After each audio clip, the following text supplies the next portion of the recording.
In this video, we are going to talk about N8N Automation. N8N is an open source tool that helps you connect apps and services so tasks can run automatically. Instead of moving information from one app to another yourself, you create a workflow and let N8N handle it.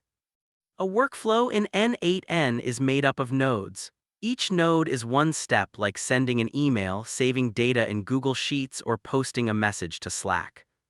Workflows usually begin with a trigger. A trigger is an event that starts the process, such as receiving a form submission, an email, or a new file being uploaded.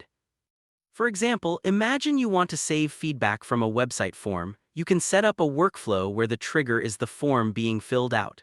N8N can then take that data, add it to a Google Sheet, send you a Slack notification, and reply to the customer with a thank you email. All of this happens in just a few seconds without you doing it manually. N8N also supports more advanced workflows. You can add logic like conditions, loops, or even small bits of custom code. This means you can create simple automations or build very complex ones depending on your needs. Another important point is that N8N is open source.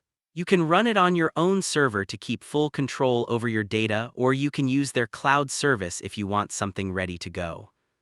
So when we say N8N automation, we mean setting up workflows that connect different apps, move data, and trigger actions automatically. It saves time, reduces manual work, and helps you focus on what really matters.